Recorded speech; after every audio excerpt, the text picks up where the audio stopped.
何必与这等庸人动武？如此强者，周围达到了大元丹境了吗？难道他真有通天手段？恩威，别交给先生了。此时妄动，只怕会危及不赢了。我夫人危在，先生，我风与月都愿意。风阴阳神坛，阴阳之旋，停！降妖，我岂有不去的道理？明日子帆便静候夜神，那子帆就不打扰夜神。 Halo semuanya, selamat datang di Ruang Film. Bagaimana kabar kalian semua? Semoga selalu sehat dan baik-baik saja. Pada hari ini kita akan kembali melanjutkan Donghua Wanzi Zizun atau Kaisar Segudang Alam episode 13-15. Pada bagian sebelumnya, sesampai Chou Yunfei, Li Xuyi, dan Dua Ocean di Villa Shenbiang, mereka justru mendapatkan sambutan yang tak begitu baik karena mereka itu tak memiliki plat identitas sebagai dokter. Tak hanya itu, mereka juga sempat mendapatkan sebuah masalah dan pertikaian dengan orang-orang dari Lembah Pengobatan Abadi. Setelah orang-orang Lembah Pengobatan Abadi diperbolehkan untuk masuk, Chou Yunfei pun diminta oleh Feng Jiayuan untuk menunjukkan keterampilan medisnya. Seketika saja, Chou Yunfei berhasil membuat Feng Jiayuan takjub dan cara mengobati Mo Xiaoshan dari roh api jahat yang ada di tubuhnya. Sementara itu, Gongsun dengan penuh percaya diri mencoba mengobati Gu Shuang. Sayangnya, kepercayaan dirinya itu justru membuat kondisi Gu Shuang menjadi semakin parah, yang mana muncullah sebuah spiritual gas beracun dari dalam tubuhnya.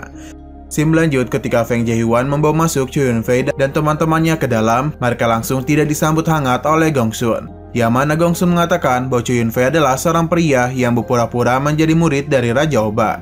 Padahal demikian, Mo Xiaoshan pun memberitahu kalau Chou Yunfei adalah dokter ajaib, yang mana dia itu tak berhasil mengeluarkan roh api jahat dari dalam tubuhnya. Bahkan Mo Xiaoshan mengklaim bahwa Chou Yunfei sangat pandai mengendalikan jarum akupuntur dan menggunakan kinya. Li Qifan mengaku sedikit terkejut setelah mengetahuinya, karena orang yang menggunakan jarum untuk menarik ki atau energi adalah orang yang benar-benar hebat. 就看出了我体内2个没有什么，以气御真算瞬息就真引气，方是大成。 Li Qifan menyimpulkan, andai saja Chou Yunfei memang benar-benar bisa melakukan hal demikian dan datang lebih awal, maka ada kemungkinan kalau Chou Yunfei bisa mengeluarkan ki beracun dari dalam tubuh Gu Shuang. Sayangnya racun di dalam tubuh Gu Shuang telah menyerap banyak energi yang dirangsang oleh Gongsun, sehingga kualitas energi di dalam tubuhnya sudah ditransformasikan menjadi energi jahat dalam sekejap. Karena usia Chou Yunfei yang masih muda, salah satu dokter sekte abadi mulai meremehkan kemampuannya dan mengatakan kalau Chou Yunfei hanyalah seorang penipu dan tak akan bisa menyembuhkan Gu Shuang. 10年也束手无策。 Tak terima dan ucapan dokter sekte abadi itu, Li Xuyi pun mencoba mengancam mereka dengan mengeluarkan sedikit pedangnya dari sarung, yang membuat aura di sekitarnya menjadi sangatlah dingin. Semua yang ada di sana menjadi sangat terkejut dengan kemampuan yang sangat kuat dari Li Xuyi yang tergolong masih muda. 何必与这等庸人动武？如此强者，周围达到了大元丹境了吗？难道他真有通天手段？ Kemudian Chou Yunfei memberitahu bahwa roh jahat yang ada di tubuh Gu Shuang baru saja terbentuk dan masih belum tergolong serius, sehingga Chou Yunfei mengaku masih sanggup untuk menyingkirkan racunnya itu. Atas saran dari Li Qifan, Feng Yuyu memperbolehkan Chou Yunfei untuk mencoba mengobati istrinya. Tak percaya dan Chou Yunfei, para dokter sekte abadi meminta Feng Yuyu agar tidak bertindak terburu-buru dalam mengambil keputusan.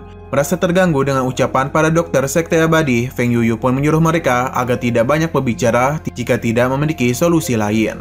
Tanpa menunggu waktu yang lama lagi, Chou Yunfei pun mulai mendekati Gu Shuang untuk memulai aksinya. 恩威，别交给先生了。此时妄动，只怕会危及不赢了。我夫人危在，先生。 我风与月都愿意。Pada saat Chou Yunfei mendekat, tiba-tiba saja spiritual gas beracun itu menyebarkan sebuah racun-racun iblis. Lantas Chou Yunfei langsung menyingkirkan seluruh racun iblis itu dengan menggunakan api sejati. Setelah itu, Chou Yunfei segera mengeluarkan dan mulai menyiapkan jarum akupuntur miliknya. Menurut Li Qifan, jarum akupuntur milik Chou Yunfei ada sebuah jarum yang diukir dengan rune kuno. Pada saat yang bersamaan, Chou Yunfei langsung mendaratkan jarum-jarum akupunturnya ke tubuh gas beracun tersebut. Semua orang yang melihatnya menjadi sangat terkejut. Mereka tak menyangka kalau jarum akupuntur mampu menghentikan roh jahat. 定魂，一针，有效。 Li Qifan memberitahu kalau jarum milik Chou Yunfei adalah 9 jarum penambat jiwa dari zaman kuno yang mampu berguna untuk memperbaiki jiwa seseorang. Selain itu, 9 jarum penambat jiwa juga adalah seni abadi tertinggi yang dapat menyingkirkan roh jahat dan menghidupkannya kembali. Sementara itu, Chu Yunfei terlihat kembali menggunakan jarumnya dan memasangkannya ke tubuh Gu Shuang. Gongsun kembali terkejut ketika melihat pengendalian jarum yang sangat kuat yang dilakukan oleh Chu Yunfei. Menurut Gongsun, kakeknya saja tak akan bisa melakukan hal yang sama seperti Chu Yunfei. Beberapa saat kemudian, jarum emas milik Chu Yunfei mulai menutupi titik akupuntur di dalam tubuh Gu Shuang. Dan begitu, energi jahat tak akan bisa kembali masuk ke dalam tubuhnya. Di waktu yang sama, Chu Yunfei mulai menggunakan piringan ilahi Yin Yang untuk memurnikan roh jahat gas beracun di tubuh Gu Shuang.阴阳神坛，阴阳之旋顶，有变。 Meskipun roh jahat sudah dimurnikan, di dalam tubuh Gu Shuang ternyata masih memiliki sisa-sisa dari racun dan roh-roh jahat. Oleh karena itulah, Chu Yunfei mulai mengeluarkan seluruh racun sisa-sisa dari tubuh Gu Shuang melalui titik akupuntur yang sudah dipasangi jarum emas. 以气御真。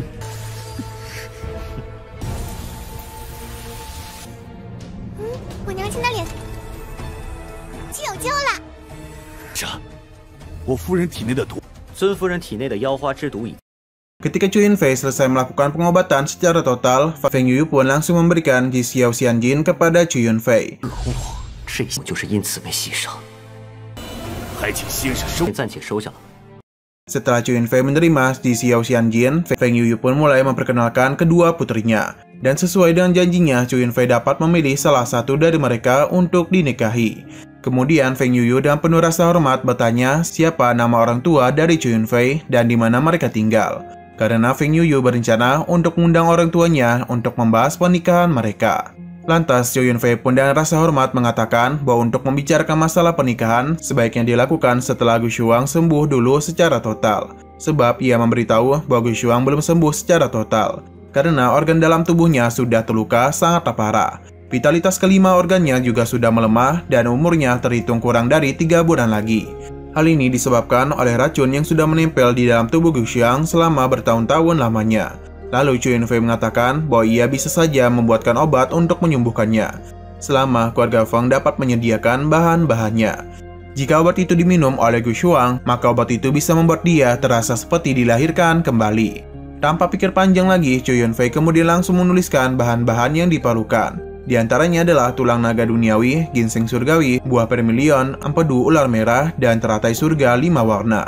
Sesudah membaca semua bahannya, Feng Yuyu mengaku bahwa ia bisa menyediakan seluruh bahannya kecuali teratai surga 5 warna, karena sangat sulit untuk ditemukan. Chu Yunfei memberitahu kalau teratai surga 5 warna itu diciptakan dengan menyerap esensi dari 5 elemen, yang mampu mengisi kembali energi dari 5 organ dalam tubuh seseorang. Sehingga tanpa teratai itu, maka pengobatannya akan menjadi sia-sia. Feng Jieyuan mengaku tak mengetahui apa itu teratai surga 5 warna. Sebab selama puluhan tahun ia hidup di Kekaisaran Tianwu, dia ini tak pernah mendengar mengenai bahan itu. Sebaliknya, Li Jifan mengatakan bahwa dia mengetahui lokasi teratai surga 5 warna, yang terletak sejauh 300 mil di pegunungan Luxia. Tempat itu selalu berkabut dan ada wabah penyakit serangga beracun di dalamnya. Ia memberitahu kalau pada 3 tahun yang lalu, ia bersama dan teman-temannya pernah masuk ke sana untuk mencari bahan obat. Di sana ia mengaku sempat sekilas melihat sebuah iblis besar.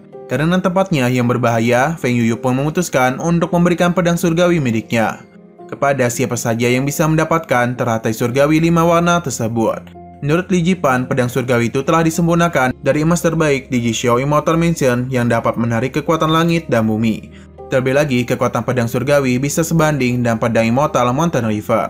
Dan pedang surgawi, seseorang yang berada di ranah alam Daoyuan dipastikan akan bisa mengalahkan praktisi di atasnya, yakni di ranah alam Jindan. Sehingga tanpa pikir panjang lagi, Li Jifan mengatakan bahwa ia bersedia untuk mencarikan teratai surgawi 5 warna itu.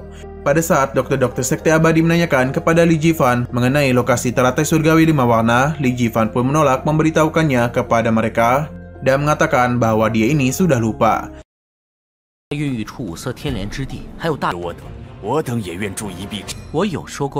Setelah itu, Mao Xiaoxian pun meminta para prajuritnya untuk menyiapkan tempat tinggal bagi seluruh dokter yang telah hadir, sehingga mereka semua diperbolehkan untuk pergi ke tempat tinggal yang sudah disediakan. Setelah semua orang mulai pergi dan hanya tersisa Chu Yunfei, Feng Yuyu pun meminta waktunya untuk saling berbicara. karena Feng Yuyu ingin menanyakan sesuatu kepada Chu Yunfei. Singkat waktu di sebuah tempat, terdengar Feng Yuyu sedang menanyakan asal dan siapakah guru dari Chu Yunfei. Chu Yunfei kemudian memperkenalkan dirinya kepada Feng Yuyu dengan nama Yi Mingpei. Dia memberitahu kalau gurunya saatlah tersembunyi di sebuah pegunungan dan hanya sedikit orang saja yang mengenalnya. Sesudah mendapatkan informasi yang ia inginkan, Feng Yuyu pun memerintahkan Mo Xiaoshan agar segera mengantar Chu Yunfei dan teman-temannya ke kebun bukit untuk membiarkan mereka beristirahat. Ketika Chu Yunfei sudah pergi bersama Mo Xiaoshan, Feng Yuyu mengaku dia ini sangat tertarik dengan keterampilan medis dari Chu Yunfei, dan dia itu sangat ingin menjadikan Chu Yunfei sebagai menantunya. 必可福泽子下。叶神医似乎对我神兵山，我让他在玉蝉和可心当中，也没有表面那么简单呢。我询问他的出身，他也便去查一下他来自帝国哪个野。Kembali di kebun bukit, terlihat Chu Yunfei, Mo Xiaoshan, dan yang lainnya sedang menikmati pemandangan. Mo Xiaoshan yang malu-malu meminta bantuan kepada Chu Yunfei mengenai obat untuk ginjalnya yang sedang bengkak. Tanpa pikir panjang, Chu Yunfei pun langsung memberikan resep sebuah obat untuk menyembuhkan penyakit Mo Xiaoshan. 其便等人上钩即可。将紫霄仙剪给你，接下来。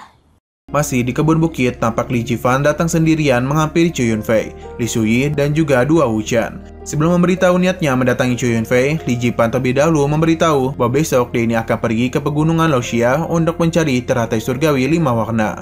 Sesudah memberitahunya, Li Jifan mengajak Chu Yunfei untuk pergi bersamanya menuju pegunungan Luoxia. Kemudian Li Jifan menjelaskan bahwa di pegunungan Luoxia juga terdapat buah surgawi 5 warna.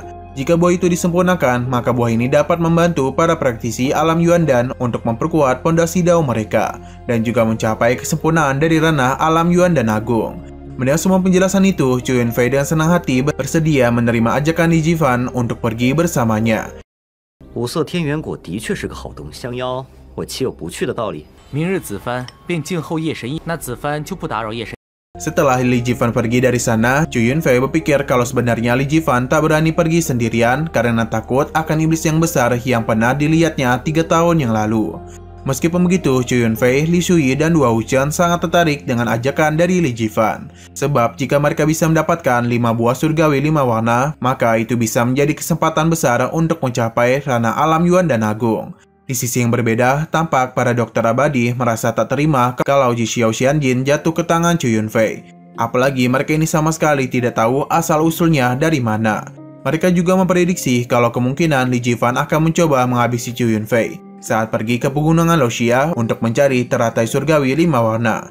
Lantas mereka pun mencoba memanfaatkan hal tersebut dan mengirimkan orang-orang kuat dari sekte abadi untuk berkumpul di pegunungan Luoxia.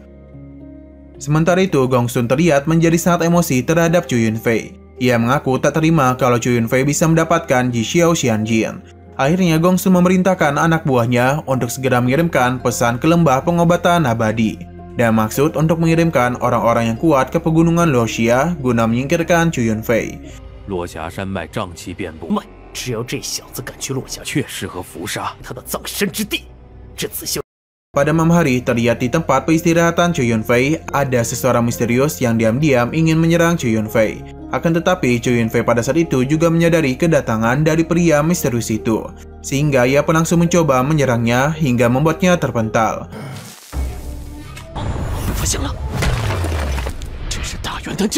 Tak berhenti sampai di situ saja, Chu Yunfei kemudian bergegas menghampirinya di atas atap. Lalu Chu Yunfei kembali menyerangnya dan menggunakan jurus 9 belari naga surgawi, hingga kembali membuat lawannya terlempar.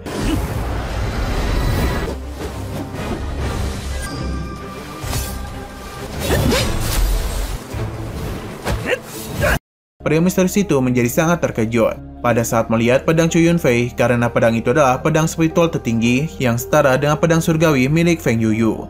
Kemudian Chu Yunfei lagi dan lagi menyerangnya, akan tetapi serangan itu sempat ditahan oleh musuhnya, sehingga terjadilah sebuah ledakan yang cukup besar. Setelah itu, pria misterius ini segera membalas Chu Yunfei dan sebuah serangan lautan pedang awan. Sayangnya serangannya dapat dengan mudah dipatahkan oleh Chu Yunfei. 年纪轻轻，居然有如此战力，为何来刺杀我？杀你还需要理由吗？你不怕有命来没命？云海化剑。 Meskipun begitu, ia tetap saja mencoba menyerang Chu Yunfei dan jurus yang sama, yang pada akhirnya membuat Chu Yunfei dapat dengan mudah mematahkannya dengan jurus pedang tiran. Lantas, pria misterius itu pun segera menggunakan perisai pedang besi hitam untuk menahan serangan pedang tiran Chu Yunfei. Namun perisainya sama sekali tak berdaya di hadapan serangan itu. Alhasil karena tak mampu menghadapi Chu Yunfei, pria misterius ini pun bergegas melarikan diri saja. Setelah itu, Dua Wuchen datang menghampiri Chu Yunfei dan mengatakan bahwa lawannya barusan adalah seorang praktisi di ranah alam Yuan dan Agung. Pada saat yang bersama, Li Shuyi yang baru saja datang memberitahu kalau ia telah menggunakan kupu-kupu miliknya untuk menguntit orang yang baru saja menyerang Chu Yunfei. Chu Yunfei merasa kalau pedang lautan awan milik musuhnya sebelumnya mengingatkan dirinya pada seseorang, yaitu adalah pria yang menyerang orang tuanya pada 7 tahun yang lalu. 刚才施展的云海剑，谁？父亲的那批人。若拿下了他，只会打死。那公子为何不？我要引蛇出洞，将这些7年前袭杀我父母的人。 Tak bersang lama, Feng Yuyu, Feng Jiehuan, dan Mo Xiaoshan di Villa Shenbing datang menghampiri Chu Yunfei untuk menanyakan apa yang sebenarnya telah terjadi. Lantas Chu Yunfei pun menjelaskan kalau sebelumnya ada seorang pria misterius berbaju hitam menyerang dirinya. Mendengar penjelasan itu, Feng Yuyu menjadi sangat marah, sehingga ia memerintahkan Feng Jiehuan agar segera menyegel seluruh wilayah di Villa Shenbing dan segera mencari pelaku penyerangan Chu Yunfei. Ia juga memerintahkan Mo Xiaoshan untuk selalu berjaga-jaga di tempat peristirahatan dari Chu Yunfei. Di sisi lain, berita mengenai penyerangan Chu Yunfei sebelumnya sudah sampai ke telinga para dokter sekte abadi. Scene kemudian beralih, yang terlihat pria misterius yang menyerang Chu Yunfei sebelumnya datang ke sebuah tempat. Selain itu, di sana juga tampak kupu-kupu bayangan milik Li Shuyi sedang mengikutinya tanpa sepengetahuan pria itu. Singkat waktu di tempat peristirahatan Chu Yunfei dan menggunakan kupu-kupu bayangan, pada akhirnya mereka itu berhasil melacak keberadaan dari si pria misterius. Setelah berhasil melacaknya, mereka pun mulai memproyeksikan kupu-kupu bayangan untuk melihat lokasi keberadaan dari si pria misterius. Namun sayang sekali, episode pada hari ini harus bersambung dulu. Oke, sekian dulu pada video kali ini. Untuk video selanjutnya akan segera hadir. Jadi bagi kalian yang ingin mengikuti series ini, langsung klik subscribe dan aktifkan loncengnya. Terima kasih yang sudah menonton video sampai habis. Jika kalian suka pada video ini, klik like dan share ke teman-teman kalian tentang channel ini. Dan ditunggu aja kelanjutannya. Oke, sampai jumpa di video selanjutnya.